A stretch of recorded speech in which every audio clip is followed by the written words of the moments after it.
Hello ji, हमरे dear dear friends and my dear tiger and tigress. पहले class में आप जानते हैं इकोनॉमिक्स का जब हम लोग किए थे तो बात किए थे इकोनॉमिक्स के इम्पोर्टेंस पर बात किए थे और साथ में इस स्ट्रक्चर पर बात किए थे कि हम लोग किस तरह से इकोनॉमिक्स पर इस तरह से पढ़ाई करेंगे कि पूरा का पूरा इकोनॉमिक्स जो है, जो यूपीएससी का डिमांड है उस हिसाब से हम लोग के एकदम आत्मा में जाके उतर के समा जाए, पूरा तरह से समझ में आ जाए, एकदम इस तरह से तैयार हो जाए कि एग्जाम के लिए हम ट्रू कॉम्पिटिटर बन जाए। वो पूरा स्ट्रक्चर हम आपको पहला क्लास में बताए थे। आप किसी भी अच्छे मेंटोर से पूछिए, अच्छे जो बिल्कुल बहुत अच्छे सुपर टीचर लोग होंगे इस फील्ड में गाइड करने वाले, या फिर टॉपर्स से पूछिए, तो उनका सबका एक मत होता है एक मामले में कि अगर आप सब्जेक्ट के बेसिक्स को नहीं समझे तो इस एग्ज़ाम को क्लियर करना नामुमकिन हो जाएगा। बेसिक्स क्या होता है कि अब कोई सब्जेक्ट है, मान लीजिए इकोनॉमिक्स, तो इसका जो फंडामेंटल कॉन्सेप्ट सबका है, किस कॉन्सेप्ट सब पे इकोनॉमी चलता है, कैसे इकोनॉमी काम करता है, इसको बेसिक्स कहते हैं। अब बेसिक्स के बाद आता है एडवांस।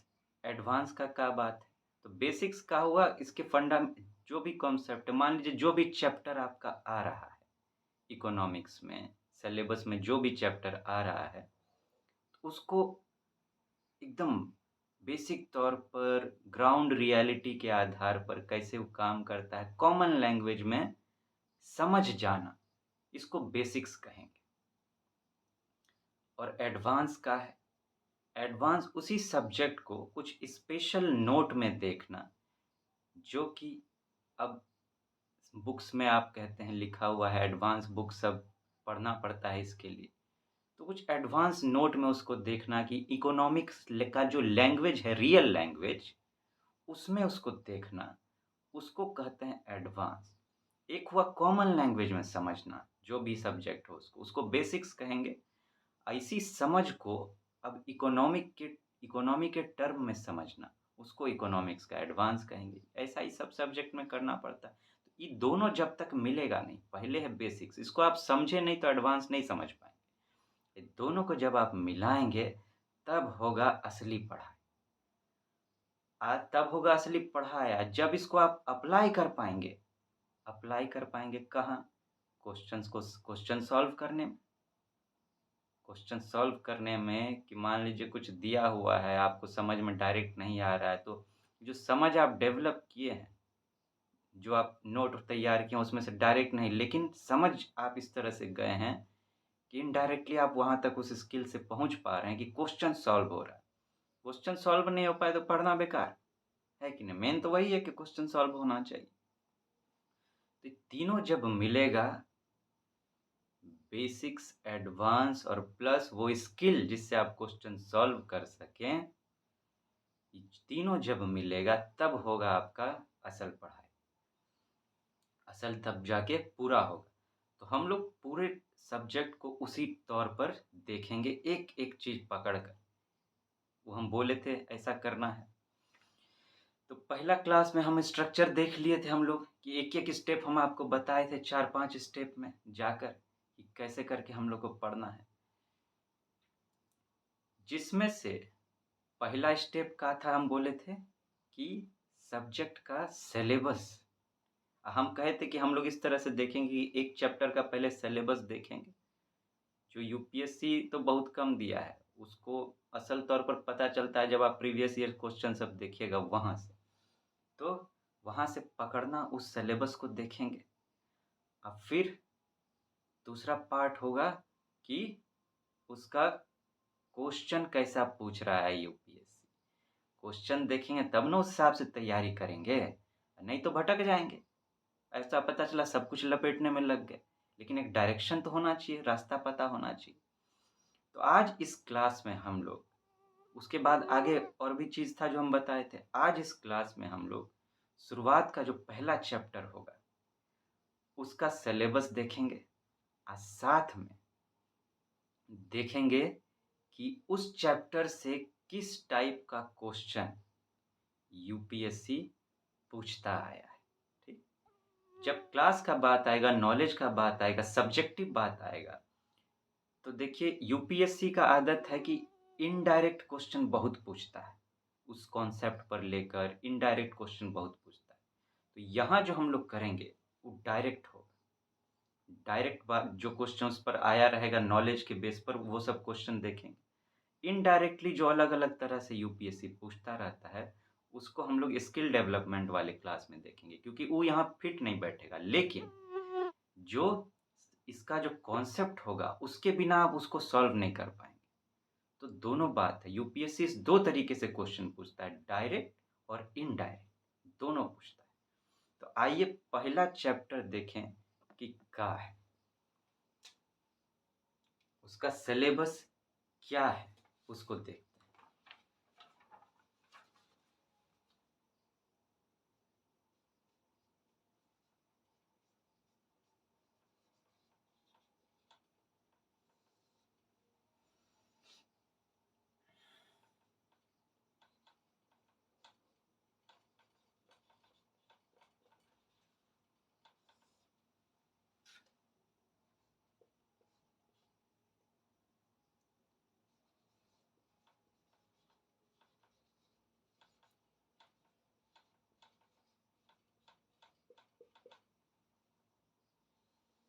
पहला है डिमांड एंड सप्लाई, जिस पर पूरा इकोनॉमी दौड़ता है। अगर ई ना हो तो इकोनॉमी नहीं होगा। पहला, सबसे पहले उसी को हम लोग समझेंगे, उसी के सिलेबस को देखते हैं जिससे पूरा ये इकोनॉमी खड़ा हुआ है। इसमें क्या होगा, ये तो सिर्फ कॉन्सेप्ट है। अब जब जब आप यूपीएससी का सिलेबस देखिएगा उसमें ये चीज़ आपको दिखाई ही नहीं देगा। इसी को कहते हैं बिटवीन द लाइंस। ये पकड़ना पड़ता है, जब आप देखिएगा प्रीवियस ईयर क्वेश्चन सब, वहाँ से आपको समझ में आए। ये चीज़ आपको, ये लाइन आपको पूरे सिलेबस में कहीं नहीं मिले। तो यही होता है, इसको तैयार करना। इसके अंदर भी बहुत सारा बात है। तो असल सिलेबस क्या है वो आपको अब यहाँ दिखेगा। हम अभी पहला चैप्टर का बात कर रहे हैं, इसका देखिएगा। इस सबको ध्यान से आप जोड़ जोड़ के अपने पास स्टॉक में रख लीजिएगा, स्पेशल नोट तैयार करके इसको संभाल के। ये आपको बहुत काम आएगा जब आप तैयारी करेंगे। यहाँ आप चाहें हमसे समझें या खुद से भी तैयारी करना चाहें, कोई दिक्कत नहीं है। आप यहाँ से सिलेबस लिख लीजिएगा।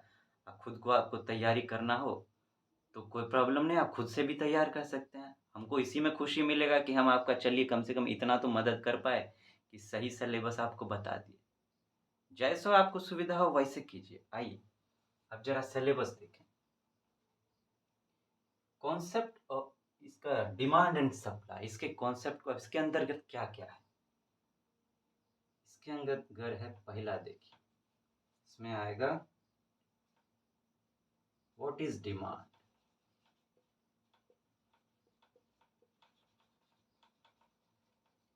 पहले तो ये law of demand,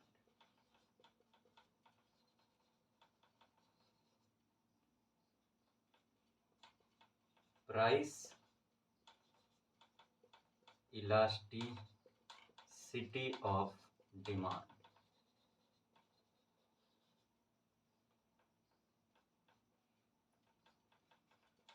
inferior goods, substitutory goods,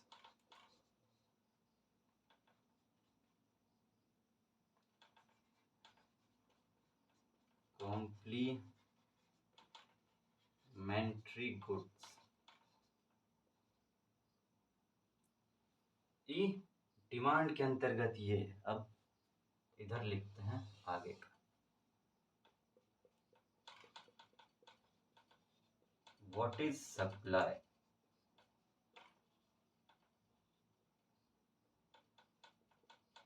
law of supply,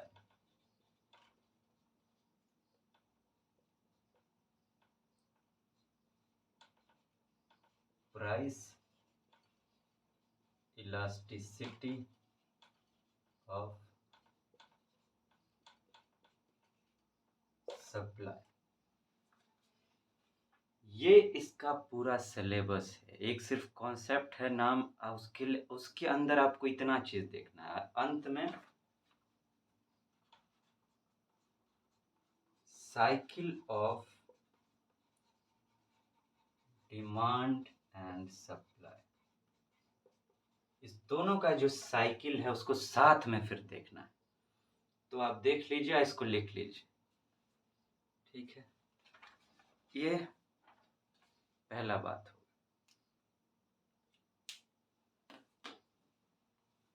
मिटा रहे हैं हम इसको।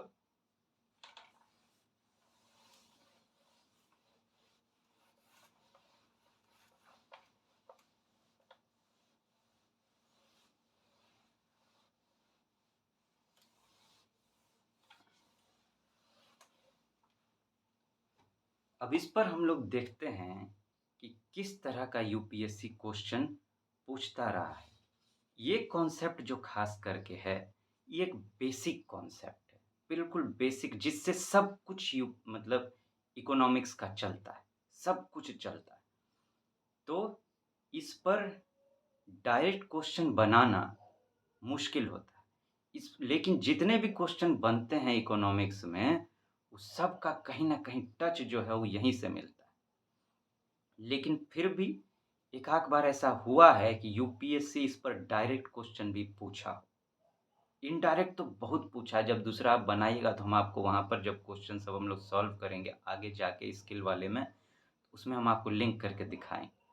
लेकिन जो डायरेक्ट पूछा है, एक ही दो पूछा है, लेकिन एक आध ठो डायरेक्ट भी पूछा है इससे। उस डायरेक्ट जो है उसको हम लोग देख लेते हैं कि वो क्वेश्चन सबका है। आइए।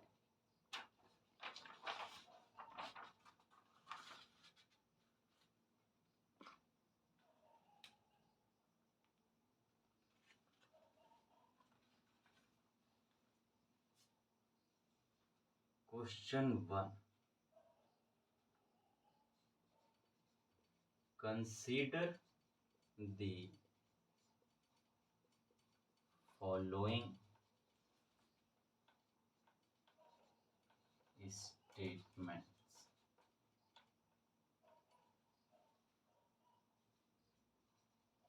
Other things remaining unchanged, market demand for a good might increase if price of its substitute increases. दूसरा, price of its complement increases. तीसरा,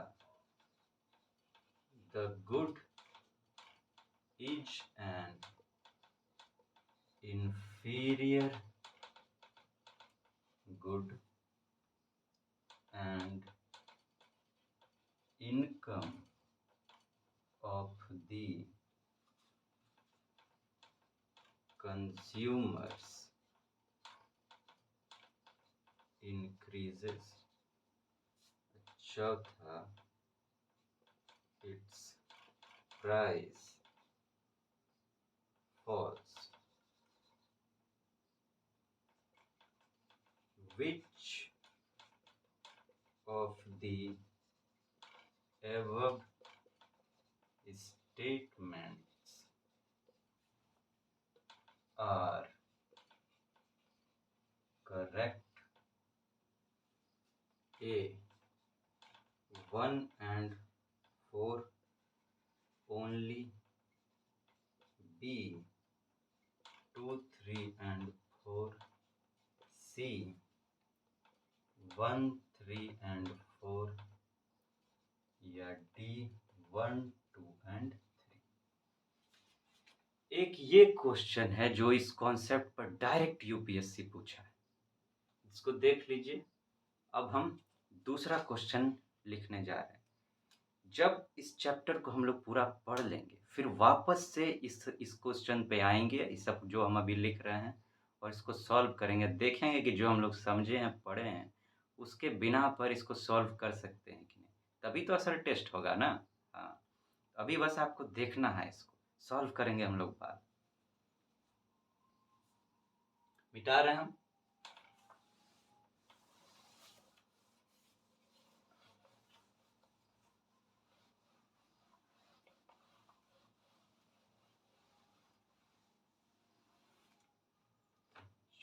अब दूसरा क्वेश्चन देखा जाए।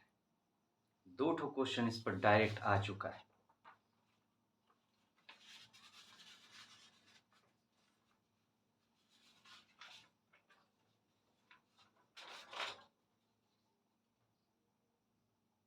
A rise in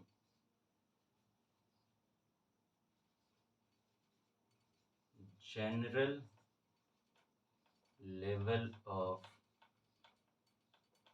prices may be caused by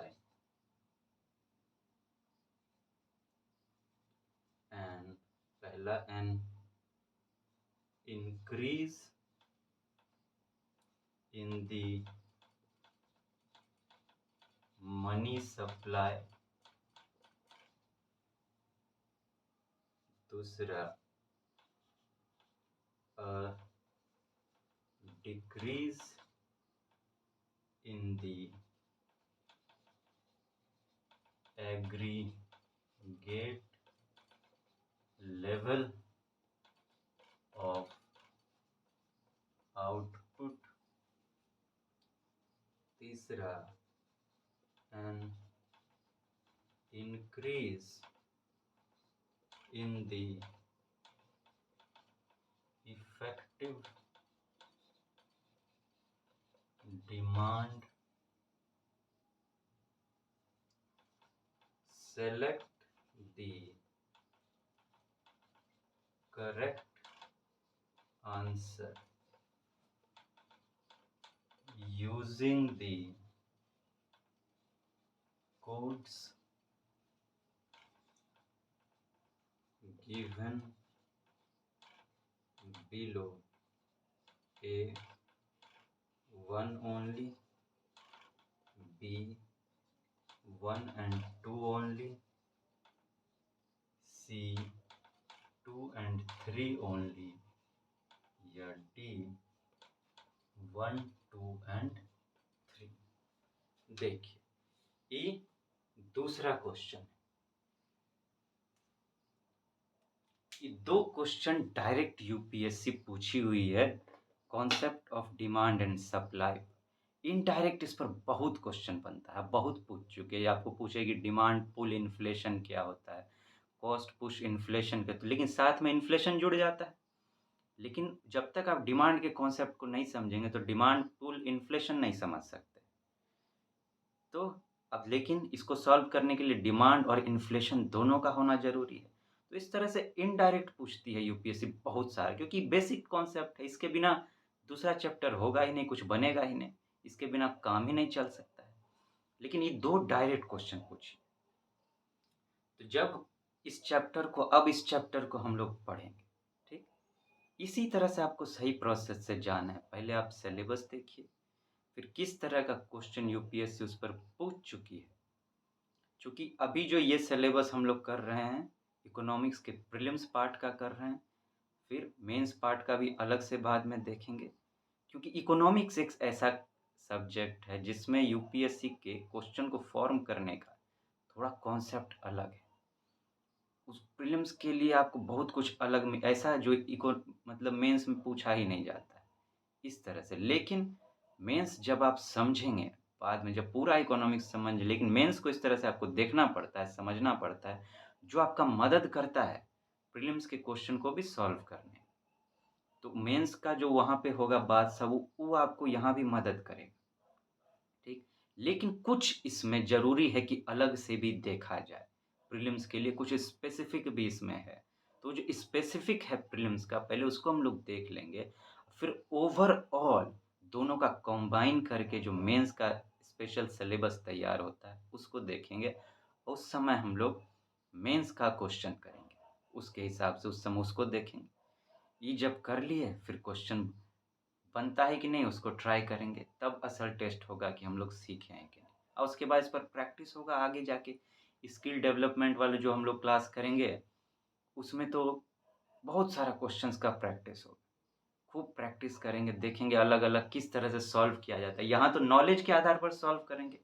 अब वहाँ अगर knowledge का कमी भी है, तब भी कैसे सॉल्व होगा लाइफ़ के अंडरस्टैंडिंग पे, बेसिक अंडरस्टैंडिंग पर, उसको देखा जाए। तो आज के लिए हम लोग का ही क्लास था। आई विश कि ये आपके लिए खूब हेल्पफुल रहा हो। जम के और आगे बात करेंगे। ठीक है, जल्दी मिलते हैं आपसे। Tata, good bye.